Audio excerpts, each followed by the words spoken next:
Hello students, I am Veena Sharma, Associate Professor Botany, SPC, Government College Ajmer. Today we will discuss about water, which is an important ecological factor. It is a climatic factor, and it is, as we know, the importance of water. It is necessary for all forms of life in biosphere. Because water जो है वो एक universal solvent होता है और ये ज़्यादातर सभी ऑर्गेनिजम्स के बायोलॉजिकल प्रोसेस में इसका रोल बहुत इम्पॉर्टेंट रोल रहता है. जितने भी प्लांट्स हैं धरती पे वो अपना न्यूट्रिएंट सॉइल के मॉइस्चर से और ग्राउंड वाटर से एब्जॉर्ब करते हैं और ये सभी कोशिकाओं के जो जीव द्रव्य है उनका एक आवश्यक घटक होता है. और जो जितनी भी मेटाबॉलिक रिएक्शंस हैं वो सारी एक्वस मीडियम में होती हैं सेल्स में, तो ये वहाँ पे उनको संपन्न करने में मदद करता है. जितने भी एनिमल्स हैं वो भी सारे अपनी मेटाबॉलिक एक्टिविटी के लिए पानी पे डिपेंडेंट होते हैं. और पानी जो है वो उसका एक इम्पॉर्टेंट रोल ये भी है कि वो प्लांट कम्युनिटीज़ की ग्रोथ में, प्लांट्स की ग्रोथ में, कम्युनिटीज़ के टाइप्स में और उनके डिस्ट्रीब्यूशन का, उनके वितरण, जो धरती पे उनका वितरण है, अलग अलग तरीके के पौधे अलग अलग जगह पे पाए जाते हैं. प्लांट कम्युनिटीज़ हमें अलग अलग जगह पे अलग प्रकार की दिखाई देती हैं, मिलती हैं.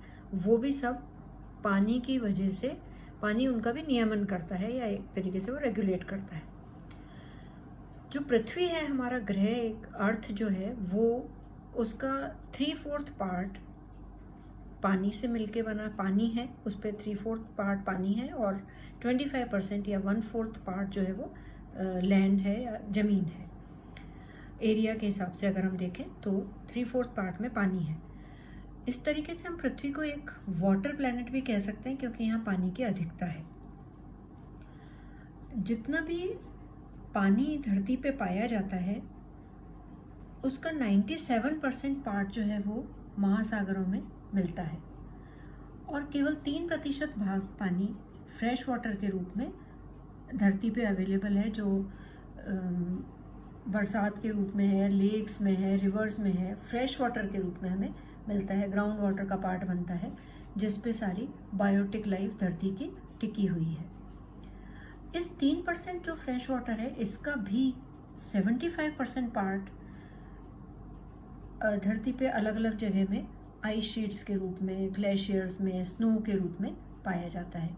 और बचा हुआ 25% पार्ट जो है वो बहुत स्मॉल पार्ट है जो कि हमें बायोटिक लाइफ के लिए अवेलेबल होता है.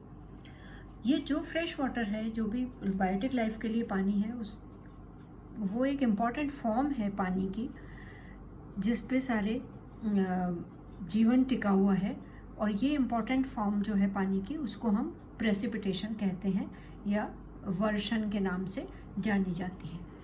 प्रेसिपिटेशन जो है वो, उसको हम इस तरीके से डिफाइन कर सकते हैं कि ज़मीन में, सॉइल में किसी भी विधि से पानी का एडिशन हो, that is known as precipitation. Addition of water to the soil with by any kind is known as precipitation.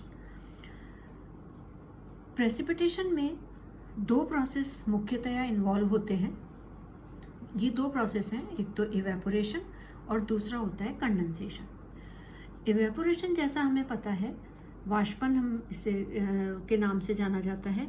और इसमें पानी की, जैसे हमें पता है कि 3 स्टेट्स में पानी अवेलेबल होता है, सॉलिड, लिक्विड और गैसेस. तो इवेपोरेशन में जो वाटर है it is transformed into gaseous state from its liquid state and it is controlled by temperature and dryness of the air. Air में कितनी ड्राइनेस है और मूवमेंट ऑफ द एयर. जितना ज़्यादा टेम्परेचर होगा, जितना ज़्यादा ड्राइनेस होगी एयर में, जितना ज़्यादा मूवमेंट होगा एयर में, उतना ही इवेपोरेशन भी ज़्यादा होगा. दूसरा जो इसका विपरीत प्रोसेस है जो प्रेसिपिटेशन के लिए रिस्पॉन्सिबल है वो है कंडेंसेशन. कंडेंसेशन या संघनन इस प्रोसेस में वाटर जो है वो अपनी गैशियस स्टेट से दूसरी स्टेट में, लोअर स्टेट में, जो लिक्विड है या सॉलिड स्टेट में परिवर्तित होता है। ये कंडेंसेशन कूलिंग के कारण होता है, और कूलिंग जो है वो जो एयर में इम्प्योरिटीज़ के फॉर्म में डस्ट है या स्मोक है, और जो सी सॉल्ट पार्टिकल्स हैं पाए जाते हैं, उनके चारों तरफ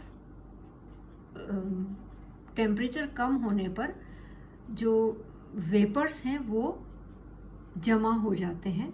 means these particles they absorb vapors and they act as condensation nuclei, और इन कंडेंसेशन न्यूक्लियाई के चारों तरफ वाटर वेपर्स इकट्ठा हो जाती हैं। टेम्परेचर कम होने पे ये वाटर ड्रॉपलेट्स में लिक्विड फॉर्म में बदल जाती हैं। कंडेंसेशन जो है वो डिपेंड करता है कि कितनी कूलिंग हुई, amount of cooling and relative humidity of the air. अगर ये ज़्यादा होंगे तो कंडेंसेशन भी ज़्यादा होगा और प्रेसिपिटेशन भी ज़्यादा होगा। प्रेसिपिटेशन जो भी धरती पे हो रहा है, धरती जो रिसीव कर रही है प्रेसिपिटेशन, वो कई फॉर्म्स उसके हमें नज़र आते हैं, कई तरीके से के प्रेसिपिटेशन हो सकते हैं। जैसे सबसे जो most common form of precipitation है दैट इज़ रेनफॉल, जिसको हम वर्षा के नाम से भी जानते हैं, रेनफॉल। फिर और इसके अलावा, रेनफॉल के अलावा और भी कई फॉर्म्स हो सकती हैं, जैसे ड्यू है, फ्रॉस्ट, मिस्ट, स्लीट या फॉग, स्नो एंड हेल। ये अलग अलग फॉर्म्स है प्रेसिपिटेशन की। इनमें से कुछ फॉर्म्स प्लांट ग्रोथ के लिए बेनिफिशियल होती हैं और कुछ फॉर्म्स जो हैं वो नुकसान पहुंचाती हैं। अगर हम रेनफॉल की बात करें तो रेनफॉल क्या है, बरसात क्या होती है, बारिश क्या है? It is condensation of water vapour in air in the form of water droplets. जितनी भी वायुमंडल की जल वाष्प की मात्रा है वो तापक्रम और हवा पर निर्भर करती है। तापक्रम के बढ़ने और दाब के घटने से एटमॉस्फेयर में वाटर वेपर्स बढ़ते जाते हैं, जल वाष्प बढ़ती है। एक निश्चित ताप और दाब पर वायुमंडल में उपस्थित अधिकतम जल वाष्प की स्थिति को सैचुरेटेड एटमॉस्फेयर या संतृप्त वायुमंडल कहा जाता है। इस संतृप्त बिंदु पर अगर टेम्परेचर कम हो जाए तो जो एटमॉस्फेयर है वो वाटर वेपर को रोके रखने की उसकी कैपेसिटी कम हो जाती है एयर की, और कंडेंसेशन का प्रोसेस स्टार्ट हो जाता है और ये बारिश के रूप में धरती पे आ जाती है। दूसरा जो इम्पोर्टेंट फॉर्म है ड्यू, या जिसे हम ओस के नाम से जानते हैं, ये होती है जब when moisture is deposited in the form of water droplets on cooler surface। जो ठंडी जगह हैं जहाँ पे फ्रीजिंग पॉइंट से ऊपर टेम्परेचर है, वहाँ पे कंडेंसेशन होके जो वाटर ड्रॉपलेट्स हैं वो स्टोन्स पे या ग्रासेस की ब्लेड्स पे या प्लांट की लीव्स पे इकट्ठी हो जाती हैं, और इसे हम ओस के नाम से भी जानते हैं। तो ओस के होने के समय जो टेम्परेचर है वो फ्रीजिंग पॉइंट से ऊपर होना चाहिए, और ओस होने के लिए जो इम्पोर्टेंट कंडीशंस हैं वो हैं जैसे क्लियर स्काई हो, कम या बहुत नहीं के बराबर हवा चल रही हो, हाई रिलेटिव ह्यूमिडिटी हो, तो ये कंडीशंस जो है वो, और ठंड हो साथ में, तो ये एक ड्यू फॉर्मेशन के लिए या ओस बनने के लिए आइडियल कंडीशंस हो जाती हैं। अगली जो डिफरेंट फॉर्म है प्रेसिपिटेशन की दैट इज़ फ्रॉस्ट। फ्रॉस्ट का मतलब हम जैसे पाला पड़ने के नाम से जानते हैं। जब ड्यू और फ्रॉस्ट में क्या फ़र्क है? ड्यू में जो टेम्परेचर है वो अबव फ्रीजिंग पॉइंट होना चाहिए, लेकिन फ्रॉस्ट में वो फ्रीजिंग पॉइंट पे हो या उसके भी नीचे हो। अगर उस समय कंडेंसेशन होता है तो माइन्यूट आइस के क्रिस्टल्स बन जाते हैं पौधे की पत्तियों पे, और इसे हम पाला पड़ना कहते हैं, जो बहुत ठंड के मौसम में कई बार ये फसलों पे आपने सुना होगा कि फसल को पाला पड़ गया। मीन्स उस पर आइस क्रिस्टल्स हो जाते हैं और वो उसको इंजरी करते हैं, डैमेज करते हैं। उसके बाद हम बात करेंगे फॉग या कोहरा। कोहरा भी एक बादल का एक प्रकार कह सकते हैं, जो धरती की सतह के आसपास बनता है। ऐसे बादल जो धरती की सतह के पास में बनते हैं और इससे विजिबिलिटी में फ़र्क पड़ता है, वो हम कोहरे के नाम से जानते हैं। इसी से मिलता जुलता एक और फॉर्म है प्रेसिपिटेशन का, दैट इज़ मिस्ट या धुंध। ये भी एक तरीके का कोहरा ही है, जिसमें विजिबिलिटी जो है वो 1 से 2 किलोमीटर के बीच में पाई जाती है। कुछ और फॉर्म्स भी हैं पानी की, प्रेसिपिटेशन की, जैसे स्नोफॉल। जब टेम्परेचर जो है वो लेस देन 0 डिग्री हो जाता है तो उस समय प्रेसिपिटेशन जो है वो फाइन पैलेट्स ऑफ स्नो के रूप में गिरता है। मतलब फ्रीजिंग पॉइंट पे अगर प्रेसिपिटेशन स्नो के रूप में गिरे तो हम उसको स्नोफॉल के नाम से भी जानते हैं। स्लीट में ये एक तरीके से ऐसी बरसात है जिसको हम हिमवर्षा भी कहते हैं। ये ऐसी बरसात है जिसमें बरसात की बूंदें फ्रोज़न फॉर्म में ज़मीन पे आती हैं। ये एक तरीके से मिक्सचर हो सकता है स्नो एंड वाटर का। मतलब बारिश के साथ में बर्फ़ की बूंदें भी बहुत तेज़ गति से धरती की तरफ आएँ तो उसको हम स्लीट या हिमवर्षा कहते हैं। एक इम्पॉर्टेंट फॉर्म और होती है प्रेसिपिटेशन की, दैट इज़ हेल या ओला, जिसे हम ओला गिरना के नाम से भी जानते हैं। और ये जो है वो प्रेसिपिटेशन का ही एक फॉर्म है जिसमें थोड़ी बड़े साइज़ की राउंड पैलेट्स के रूप में प्रेसिपिटेशन होता है। Precipitation in the form of hard round pellets, उनको हम हेल के नाम से भी जानते हैं। जो एयर करंट्स हैं वो ऊपर उठती हैं और बरसात अपने साथ में बारिश की बूंदों को भी ऊपर उठाती हैं और फ्रीजिंग लेवल के ऊपर जाके ये छोटे सॉलिड ऑब्जेक्ट पार्टिकल्स के चारों तरफ इकट्ठी होके और एटमॉस्फेयर में रहती है और ये ओले के रूप में ज़मीन पे आती है। ये तो हुई डिफरेंट फॉर्म्स ऑफ प्रेसिपिटेशन, जिसके रूप में पानी धरती पे अलग अलग रूपों में आता है। डिफरेंट प्लेसेस जो हैं धरती की वो अलग अलग अमाउंट में प्रेसिपिटेशन रिसीव करती हैं अर्थ सरफेस पे पूरे साल में या डिफरेंट सीजन में। मतलब पूरे जो वर्षन होता है, जो प्रेसिपिटेशन है, वो अलग अलग पैटर्न में हमें नज़र आता है पूरे साल भर में, और इसका सीजनल डिफरेंट सीजन में भी अलग रूप में ये प्राप्त होता है धरती को।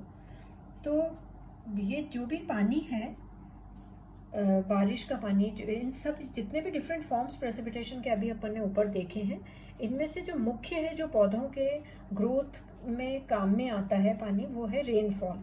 रेनफॉल या बरसात के रूप में जो पानी धरती पे आता है, वही पानी मेजर फॉर्म है प्रेसिपिटेशन का, जो पौधों के ग्रोथ के लिए काम आएगा, जो अंडरग्राउंड वाटर का पार्ट बनेगा और प्लांट उसको सॉइल मॉइस्चर के रूप में एब्जॉर्ब करेंगे अपने रूट हेयर्स के थ्रू, और वो उसमें प्लांट अपनी सारी बायोटिक लाइफ लीड करते हैं।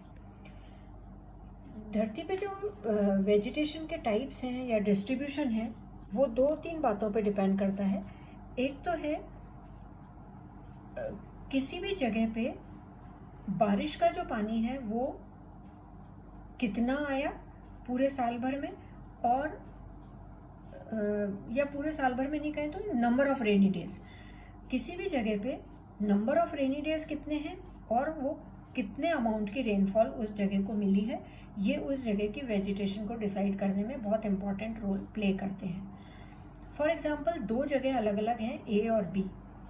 अगर एक जगह पे सपोज 75 सेंटीमीटर्स पर 10 डेज, मतलब 10 दिन में दोनों जगह पे जो बरसात का अमाउंट है वो सेम है 75 सेंटीमीटर, लेकिन ए जगह पे ये 75 सेंटीमीटर रेनफॉल 10 दिन में होती है, मतलब नंबर ऑफ रेनी डेज 10 है, और दूसरी जगह पे यही 75 सेंटीमीटर बरसात 30 डेज में होती है या 30 दिन में मिलती है इतनी बारिश। तो दोनों जगह पे क्योंकि सेम अमाउंट में बरसात हो रही है, तो एक जनरल अजम्पशन ये हो जाता है कि एक ही तरीके की वेजिटेशन वहाँ पे पाई जाएगी। लेकिन दोनों को अगर तुलनात्मक रूप से हम देखते हैं तो हमें बी प्लेस पे वेजिटेशन ज़्यादा अच्छी नज़र आती है, क्योंकि ये ज़्यादा बारिश जो भी बारिश हुई है ये कम दिनों में ए प्लेस को मिली है, तो जो पानी है वो सारा सरफेस रन ऑफ के रूप में बाहर निकल जाता है और धरती का पार्ट, ग्राउंड वाटर का पार्ट बहुत कम बन पाता है। अगर रुक रुक के 30 दिन में इतनी बारिश हुई है 75 सेंटीमीटर, तो वहाँ पे ये बरसात का पानी धीरे धीरे ज़मीन में परकोलेट करता है, ग्राउंड वाटर का पार्ट बनता है और प्लांट की ग्रोथ इस पानी में ज़्यादा अच्छी हो पाती है। तो नंबर ऑफ रेनी डेज और अमाउंट ऑफ रेनफॉल किसी भी जगह की वेजिटेशन को डिसाइड करने में एक इम्पॉर्टेंट रोल प्ले करते हैं। दूसरा है एनुअल रेनफॉल या सीजनल रेनफॉल। पूरे साल भर में कितनी बारिश हुई और वो कौन कौन से सीजन में हुई, ये भी वेजिटेशन का टाइप और डिस्ट्रीब्यूशन प्रभावित करते हैं। जैसे सपोज 0 से 25 सेंटीमीटर हर साल अगर बरसात होती है, तो वहाँ पे ये कम बरसात है, तो वहाँ पे जो वेजिटेशन पाई जाएगी वो डेजर्ट्स के रूप में होगी, जहाँ पे कंटीले पौधे, छोटे पौधे और डेजर्ट जीरोफिटिक प्लांट्स पाए जाएंगे। अगर किसी जगह पे 25 से 75 सेंटीमीटर पर ईयर बारिश होती है, तो वहाँ पे ग्रासलैंड डेवलप होंगे, और ये ग्रासलैंड्स सीजनल डिस्ट्रीब्यूशन भी जो रेनफॉल का है वो भी इस बात को डिसाइड करता है कि अगर ये बारिश गर्मी में ज़्यादा हुई है, मोर इन समर्स, तो वहाँ पे ग्रासलैंड्स बनेंगे, और अगर ये बरसात विंटर्स में हुई है ज़्यादा, तो वहाँ पे ये डेसिडुअस फॉरेस्ट के रूप में नज़र आएंगे। जैसे सपोज 75 से 125 सेंटीमीटर थोड़ी ज़्यादा बारिश होती है, और लेकिन वो साल भर में सर्दी के मौसम में ज़्यादा बरसात होती है, और गर्मी के मौसम अगर ड्राई रहते हैं तो वहाँ पे डेसिडुअस या कोनिफेरस फॉरेस्ट डेवलप होते हैं। अगर किसी जगह पे बारिश 125 सेंटीमीटर पर ईयर से ज़्यादा होती है, तो वहाँ पे ट्रॉपिकल रेन फॉरेस्ट या एवरग्रीन फॉरेस्ट डेवलप होते हैं, जहाँ पे पूरे साल ज़्यादा बारिश हमेशा रहती है। एक और बात जो वेजिटेशन का डिस्ट्रीब्यूशन पैटर्न डिसाइड करती है, वो है रेनफॉल के साथ में दूसरा जो फैक्टर है दैट इज़ टेम्परेचर। अगर वो मिल के उनके इंटरेक्शन होते हैं, उसकी वजह से भी वेजिटेशन के डिस्ट्रीब्यूशन में एक वो इम्पॉर्टेंट रोल प्ले करते हैं। टेम्परेचर और रेनफॉल का इंटरेक्शन मीन्स अगर सपोज किसी जगह पे टेम्परेचर बहुत ज़्यादा है और रेनफॉल भी बहुत ज़्यादा है पूरे साल, तो वहाँ पे हमेशा एवरग्रीन फॉरेस्ट या ट्रॉपिकल रेन फॉरेस्ट डेवलप होंगे। जैसे इक्वेटर रीजन पे टेम्परेचर भी बहुत ज़्यादा है और रेनफॉल भी वो वहाँ पे ज़्यादा होती है। अगर टेम्परेचर किसी जगह का पूरे साल बहुत ज़्यादा रहता है, लेकिन वहाँ रेनफॉल जो है वो कम होती है, बारिश कम होती है, या किसी पर्टिकुलर मौसम में होती है, बहुत ही कम बरसात उन जगहों पे होती है, तो ऐसी जगहों पे जो वेजिटेशन होगी वो जीरोफिटिक प्लांट्स की होगी, जिनको डेजर्ट्स कहा जाएगा।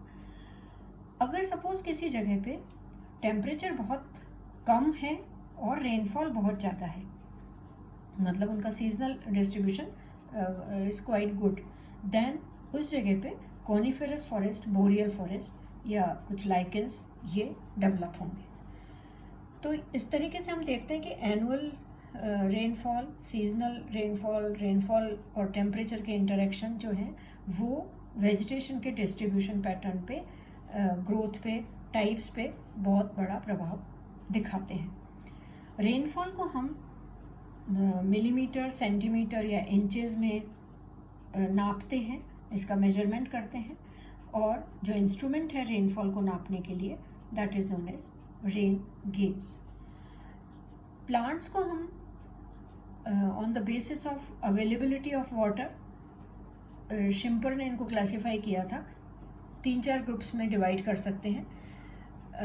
दे are hydrophytes, mesophytes, xerophytes and halophytes. अगर ज़्यादा पानी में पौधे उगते हैं तो हाइड्रोफाइट्स कहलाएंगे, अगर कम पानी में मतलब मॉडरेट पानी में उगते हैं तो मेसोफाइट्स हैं, और अगर वो जीरोफाइट्स अगर वो कम पानी में उगते हैं तो वो जीरोफाइट्स कहलाएंगे, और अगर वो सेलाइन वाटर में ग्रो करते हैं तो उनको हम हाइड्रोफाइट्स कहेंगे। तो this is about importance of water as an ecological factor and role of water in growth and distribution of plant communities on the globe. Thank you very much.